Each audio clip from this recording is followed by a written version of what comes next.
tornado warning for south central Chester County, west central Newcastle County, northern Cecil County, and Maryland. It expires at 7:15 this morning. The National Weather Service in Mount Holly, New Jersey has issued a special marine warning for the Delaware Bay north of the line between East Point, New Jersey and Slaughter Beach, Delaware, including DePatch Island, Reedy Point, and Stony Point until 7:30 a.m.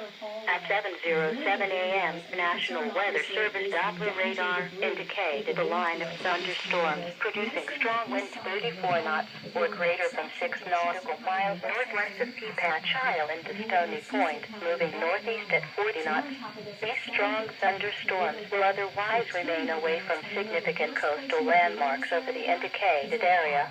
Mariners can expect gusty winds, high waves, dangerous lightning, and heavy rains. Boaters should seek safe harbor immediately until the storm passes. Montgomery County, we have scores of flooding locations around the